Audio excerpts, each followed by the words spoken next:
Hello बच्चों, welcome to my YouTube channel. आज हम करने वाले हैं क्वाड्रेटिक इक्वेशन का फैक्टराइजेशन मेथड, बट एक अलग मेथड के साथ, एक अलग ट्रिक के साथ। बच्चों, अगर आपको ये मेथड समझ आ गया तो आप किसी भी क्वाड्रेटिक इक्वेशन को इजीली फैक्टराइज कर सकते हो। इस मेथड को समझने के बाद आपको कभी भी साइन में प्रॉब्लम नहीं होगी, ना कॉमन लेने में प्रॉब्लम होगी। आपने सिर्फ 3 बातें याद रखनी है बच्चों। कौन सी 3 बातें? सबसे पहली बात, आपको स्टैंडर्ड फॉर्म को याद रखना है। स्टैंडर्ड फॉर्म क्या होती है? ax² plus bx+c। Second point आपको क्या याद रखना है? Coefficient of x² should be positive. x² का कोफिशिएंट हमेशा पॉजिटिव होना चाहिए, मतलब हमारी क्वाड्रेटिक इक्वेशन की फर्स्ट टर्म हमेशा पॉजिटिव होनी चाहिए। अगला पॉइंट क्या याद रखना है आपने बच्चों? अगला पॉइंट मेन पॉइंट है, इंपॉर्टेंट पॉइंट है, जो आपको समझना है। अगर आपको ये समझ आ गया तो आपको फैक्टराइज करना आ गया। अब कैसे? थर्ड पॉइंट क्या कहता है? हमने मिडल टर्म और कांस्टेंट टर्म को देखना है।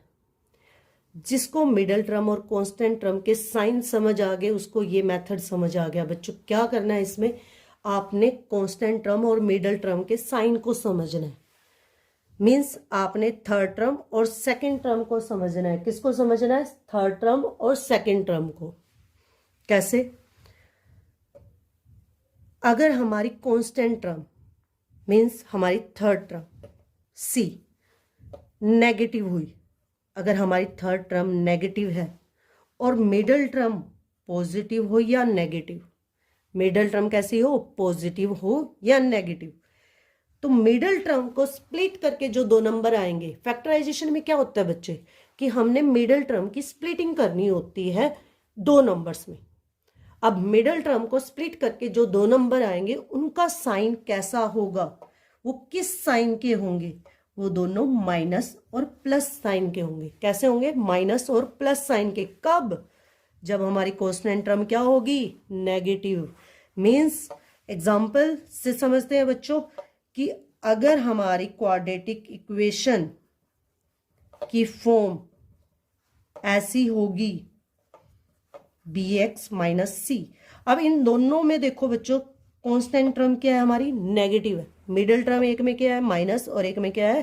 प्लस।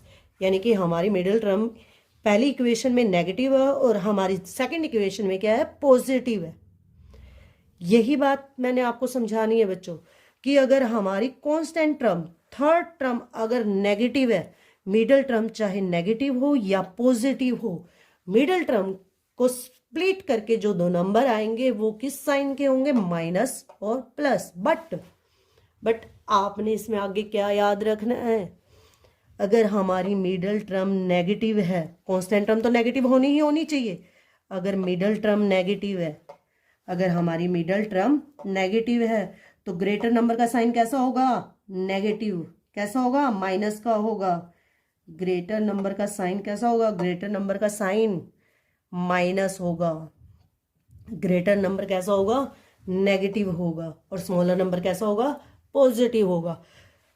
अगर मिडल टर्म पॉजिटिव हुई, कांस्टेंट टर्म नेगेटिव ही होनी चाहिए। अगर मिडल टर्म पॉजिटिव हुई, अगर हमारी मिडल टर्म पॉजिटिव हुई तो ग्रेटर नंबर का साइन कैसा होगा?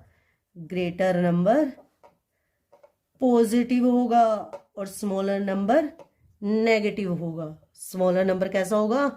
नेगेटिव होगा। बेटा, मैं इसको एग्जांपल से समझाऊंगी, टेंशन नहीं लेनी। हम एग्जाम्पल से समझेंगे कि कैसे इसको फॉलो करना है। आपने सिर्फ इतना याद रखना है, अगर हमारी कांस्टेंट टर्म नेगेटिव है तो मिडल टर्म के जो स्प्लिटिंग नंबर होंगे वो कौन से साइन के होंगे? किस साइन के होंगे? माइनस और प्लस। अगर हमारी कांस्टेंट टर्म नेगेटिव है तो मिडल टर्म की स्प्लिटिंग के जो सेकेंड टर्म की स्प्लिटिंग के जो नंबर होंगे वो किस साइन के होंगे? Minus plus. तो हमारी मिडल टर्म को स्प्लिट करके जो 2 नंबर आएंगे वो हमारे माइनस और प्लस के होंगे।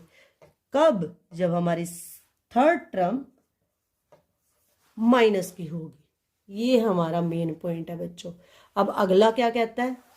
अगर हमारी कांस्टेंट टर्म पॉजिटिव और मिडल टर्म नेगेटिव, अगर हमारी constant term positive, middle term negative, मतलब मीन्स अगर हमारी स्टैंडर्ड फॉर्म किस फॉर्म में होगी? ax² minus bx plus c equal to 0। अगर हमारी क्वाड्रेटिक इक्वेशन इस फॉर्म में है तो हमारे मिडल टर्म के जो स्प्लिटिंग नंबर हैं वो दोनों कैसे होंगे, माइनस के होंगे। वो दोनों कैसे होंगे, माइनस के होंगे। अगर हम इसका बेसिक समझे तो देखो बच्चों, माइनस माइनस को मल्टीप्लाई करोगे तो क्या आएगा, प्लस। और यही होता है कि मिडल टर्म के ऐसे दो नंबर फाइंड आउट करने हैं कि जिनको हम मल्टीप्लाई करें तो प्रोडक्ट आए, ऐड या सब्ट्रैक्ट करें तो मिडल टर्म आए। माइनस माइनस को ऐड करोगे तो साइन किसका आएगा, माइनस का, और मल्टीप्लाई करोगे तो किसका आएगा, प्लस का। यानी कि हमारा बेसिक रूल को ये फॉलो कर रहे हैं। तो आपको सीधा ट्रिक से याद करना है। अगर कांस्टेंट टर्म नेगेटिव है तो हमारे मिडिल टर्म के स्प्लिटिंग नंबर के जो साइन होंगे वो कैसे होंगे, माइनस प्लस। अगर हमारी कांस्टेंट टर्म पॉजिटिव है तो मिडिल टर्म के स्प्लिटिंग नंबर का साइन क्या होगा, दोनों का माइनस होगा। अब इसको एग्जाम्पल से समझते हैं बच्चों। मैं इसको रफ कर देती हूँ और फिर हम एग्जाम्पल से समझते हैं। तो बच्चों मेरा पहला एग्जाम्पल क्या है, x square plus 32x minus 273 equal to 0। यहाँ पे देखो बच्चों, मेरे दोनों एग्जाम्पल में थर्ड टर्म नेगेटिव है, कांस्टेंट टर्म क्या है, नेगेटिव है। मिडल टर्म यहाँ पे क्या है, नेगेटिव, और मिडल टर्म यहाँ पे क्या है, पॉजिटिव। रूल क्या कहता है, अगर हमारी थर्ड टर्म नेगेटिव है, अगर हमारी कांस्टेंट टर्म नेगेटिव है, तो मिडल टर्म के जो स्प्लिटिंग नंबर आएंगे वो कैसे होंगे, माइनस और प्लस के होंगे। कैसे होंगे, माइनस और प्लस के होंगे। तो बच्चों करना क्या है, आपने डायरेक्ट लिखना है। रूल क्या कहता है कि first term as it is और थर्ड टर्म को एज इट इज लिखो। Minus 273 equal to 0 minus space plus. अब यहाँ माइनस प्लस स्पेस प्लस में क्या आएगा बच्चों, वो दो नंबर जो हमें ब्रेक करके लिखने हैं, वो दो नंबर जो हमने ब्रेक करके लिखने हैं। अब वो दो नंबर कैसे फाइंड आउट करने हैं, वो दो नंबर वही सेम मेथड है बच्चों। हमने किसके फैक्टर है, हमने फर्स्ट और थर्ड टर्म का प्रोडक्ट फाइंड आउट करना है। हमने क्या फाइंड आउट करना है, प्रोडक्ट। और क्या फाइंड आउट करना है, प्रोडक्ट किस किस का, फर्स्ट और थर्ड टर्म का। 273 प्रोडक्ट क्या आया, 273। फर्स्ट और थर्ड टर्म का प्रोडक्ट फाइंड आउट करके उसके प्राइम फैक्टर करने हैं बच्चों। क्या करने हैं, प्राइम फैक्टर। प्राइम फैक्टर किस पे जाएगा, 3, 2 जाता नहीं, 27, 3 9 जा 27, 3 1 जा 3, 7 पे, 7 1 जा 7 3 जा 21, 13 1 जा 13, 7 3 जा 21, 7 3 जा 21 और 13। अब 21 और 13 को ऐड करके क्या आना चाहिए, 32, क्योंकि मिडिल टर्म को स्प्लिट करना है तो मिडिल टर्म आनी चाहिए। अब 21 और 13 को ऐड कर रही हूं तो कितना आ रहा है, 3 और 1 4, 2 और 1 3, 34। यानी कि हमारा 32 नहीं आ रहा, तो ये हमारे फैक्टर नहीं होंगे। अब हमने फिर से ग्रुपिंग करनी है। अब की बार मैं ग्रुपिंग किसकी करती हूँ बच्चों, आपने तब तक ग्रुपिंग करनी है जब तक आपकी मिडिल टर्म नहीं आ जाती। 13 3 जा 39, 39 माइनस 7 32। अब हमारी मिडिल टर्म आ रही है तो हमारे नंबर कौन कौन से होंगे, 39 और 7। अब क्या याद करना है, रूल क्या कहता है, अगर मिडिल टर्म पॉजिटिव है तो ग्रेटर नंबर का साइन कैसा होगा, पॉजिटिव होगा। कैसा होगा, प्लस का होगा। तो यहाँ पे क्या आ जाएगा, 39x, और यहाँ पे क्या आ जाएगा हमारा 7x। अब फर्स्ट टू टर्म से कॉमन और लास्ट टू टर्म से कॉमन लेना है। फर्स्ट टू टर्म से क्या कॉमन आ रहा है बच्चों, x माइनस 7। एक x बाहर आ गया, यहाँ पे x बचा, आगे माइनस का साइन, 7x बाहर आ गया। अब यहाँ पर जो भी साइन है वो एज इट इज लिख दो, स्पेस छोड़ दो, ब्रैकेट लगा दो, इक्वल टू 0 लिख दो। ब्रैकेट के अंदर वही लिखो जो ब्रैकेट के अंदर लिखा है, जो पहली ब्रैकेट के अंदर लिखा हुआ है। क्या लिखा हुआ है, x माइनस 7। अब क्या करना है बच्चों, यहाँ पे x के कोफिशिएंट क्या है, 1। x के कोफिशिएंट से x के कोफिशिएंट को डिवाइड करना है। क्या करना है, डिवाइड करना है। 1 से 39 को डिवाइड करोगे क्या आएगा बच्चों, 1 39 जा 39। आंसर जो होगा वही हमारा क्या होगा, कॉमन होगा। वही हमारा क्या होगा, कॉमन। अब x माइनस 7 दोनों में है, इसको कॉमन ले लो, जो बचेगा उसको क्या लिख दो, अलग से लिख दो, इक्वल टू 0। यहाँ से x के 7 क्या, 7, और यहाँ से x की वैल्यू क्या आ रही है, माइनस 39। तो ये हमारे एक्स के दोनों रूट्स हो गए। तो आपको कैसा लगा बच्चों ये मेथड? अब मैं एक और एग्जांपल से आपको समझाती हूँ, मैं इसको इरेज कर देती हूँ। नेक्स्ट एग्जांपल क्या कहता है हमारा, x square minus 7x minus 60 equal to 0। अब प्रोडक्ट अगर हमारा नेगेटिव है, सॉरी बच्चों, अगर हमारी कांस्टेंट टर्म नेगेटिव है तो मिडिल टर्म के जो स्प्लिटिंग नंबर होंगे वो किस साइन के होंगे, माइनस और प्लस। किस साइन के होंगे बच्चों, माइनस और प्लस। तो यहाँ पे हमने क्या करना है, हमने फर्स्ट टर्म को एज इट इज और थर्ड टर्म को एज इट इज उतारना है। एक्स के माइनस 60 इक्वल टू 0, हमने फर्स्ट और थर्ड टर्म को एज इट इज उतारना है और मिडिल टर्म को स्प्लिट करके हमारे क्या साइन आएंगे, माइनस और प्लस। माइनस लिख दिया, प्लस लिख दिया, स्पेस डाल दिया। अब हमने क्या करना है, अब हमने ये दो नंबर फाइंड आउट करने हैं और ये दो नंबर फाइंड आउट करने के लिए हमें क्या करना है, हमने फर्स्ट और थर्ड टर्म का प्रोडक्ट फाइंड आउट करना है। फर्स्ट और थर्ड टर्म का प्रोडक्ट फाइंड आउट करना है और उसके प्राइम फैक्टर करने हैं। क्या करने हैं, उसके प्राइम फैक्टर। 60 1 जा 60, अब इसके प्राइम फैक्टर करने हैं। 2 3 जा 6, 15 2 जा 13, 3 5 जा 15, 5 1 जा 5। अब यहां से हमने ग्रुपिंग करनी है और ऐसे दो नंबर फाइंड आउट करने हैं जिनको ऐड या सब्ट्रैक्ट करके हमारा क्या आए, 7 आए। क्या आए, हमारी मिडिल टर्म आए। 2 2 जा 4, 4 3 जा 12, 12 माइनस 5 7। तो 12 और 5 हमारे ऐसे दो नंबर हैं जिनको ऐड या सब्ट्रैक्ट करके क्या आ रहा है, 7 आ रहा है। तो यहाँ पे आपने क्या याद रखना है, अगर मिडिल टर्म कांस्टेंट टर्म तो नेगेटिव है ही, हमारे जो मिडिल टर्म के स्प्लिटिंग नंबर क्या होंगे, माइनस और प्लस होंगे। कांस्टेंट टर्म क्या बताती है बच्चों, कि मिडिल टर्म के जो स्प्लिटिंग नंबर है वो किस साइन के होंगे।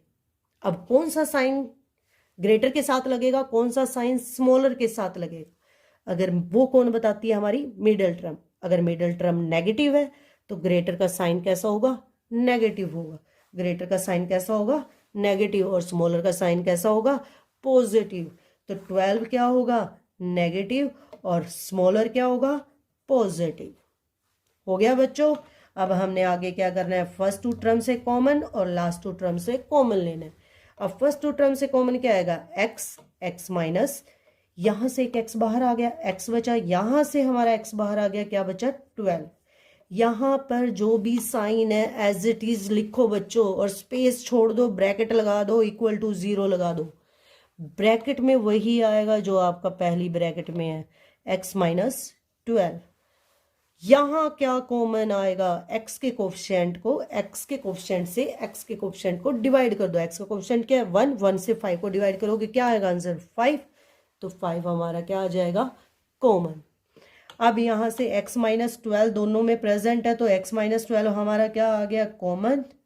क्या बचा बच्चों, x प्लस 5 इक्वल टू 0। अब इन दोनों को हम किसके इक्वल रख देंगे, 0 के इक्वल रख देंगे। x plus 5 equal to 0। यहां से x की वैल्यू क्या आ गई, 12, और यहां से x की वैल्यू क्या आ गई, माइनस 5। तो ये हमारे इस क्वाड्रेटिक इक्वेशन के रूट्स हो गए बच्चे। अब मैं आपको अगला एग्जाम्पल कराती हूँ। नेक्स्ट एग्जाम्पल क्या कहता है बच्चों, कि अगर हमारी कांस्टेंट टर्म पॉजिटिव है तो हमारी मिडिल टर्म के जो स्प्लिटिंग नंबर होंगे वो कैसे होंगे, माइनस के होंगे। कब होंगे, अगर मिडिल टर्म नेगेटिव है। अगर हमारी मिडिल टर्म नेगेटिव है, जैसे example x square minus 7x plus 12। अब हमारी थर्ड टर्म क्या है, पॉजिटिव, और मिडिल टर्म क्या है, नेगेटिव। तो इसके दोनों फैक्टर कैसे होंगे, सॉरी बच्चों, इसके दोनों स्प्लिटिंग नंबर कैसे होंगे, माइनस के होंगे। कैसे होंगे, माइनस के। तो कैसे लिखोगे बच्चों, एक्स स्क्वायर, थर्ड टर्म को एज इट इज उतारना है फर्स्ट, और थर्ड टर्म को एज इट इज उतारना है, इक्वल टू 0, और मिडिल टर्म को स्प्लिट करके क्या साइन आएंगे, माइनस, स्पेस माइनस लगा दो। अब हमने क्या करना है, अब हमने ऐसे दो नंबर फाइंड आउट करने हैं जिनको ऐड या सब्ट्रैक्ट करके क्या आना चाहिए, 7। क्या आना चाहिए बच्चों, 7 आना चाहिए। क्या आना चाहिए बच्चों, 7। अब 7 कब आएगा, 7 को निकालने के लिए हमने क्या फाइंड आउट करना है, प्रोडक्ट फाइंड आउट करना है। क्या फाइंड आउट करना है, प्रोडक्ट किसका, फर्स्ट और थर्ड टर्म का, और उसको प्राइम फैक्टराइज कर देना है। उसके क्या करने हैं, प्राइम फैक्टराइजेशन करने हैं। फर्स्ट और थर्ड टर्म का प्रोडक्ट क्या है, 12 1 जा 12, और 12 के क्या कर देने हैं, प्राइम फैक्टराइजेशन। 2 6 जा 12, 2 3 जा 6, 3 1 जा 3।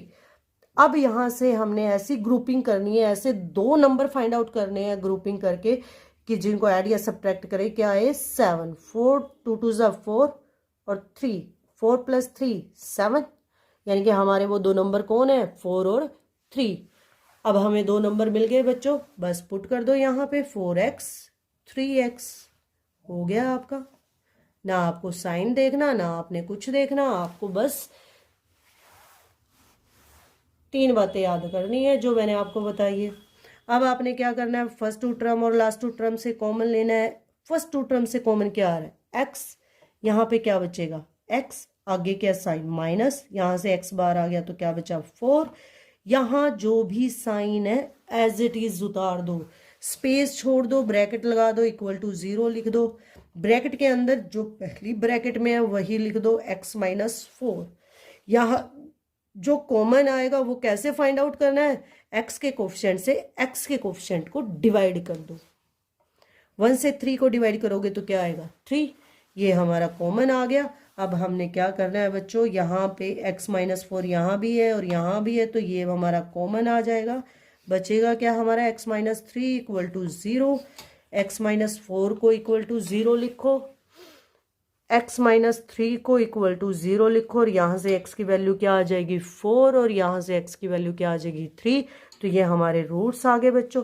तो आई होप आपको ये मेथड समझ आया होगा बच्चों। जिसको भी ये मेथड आ गया है एक बार, आप किसी भी क्वाड्रेटिक इक्वेशन में कंफ्यूज नहीं होगे, कहीं पे भी आपकी साइन में गलती नहीं होगी, ना कॉमन लेने में गलती होगी।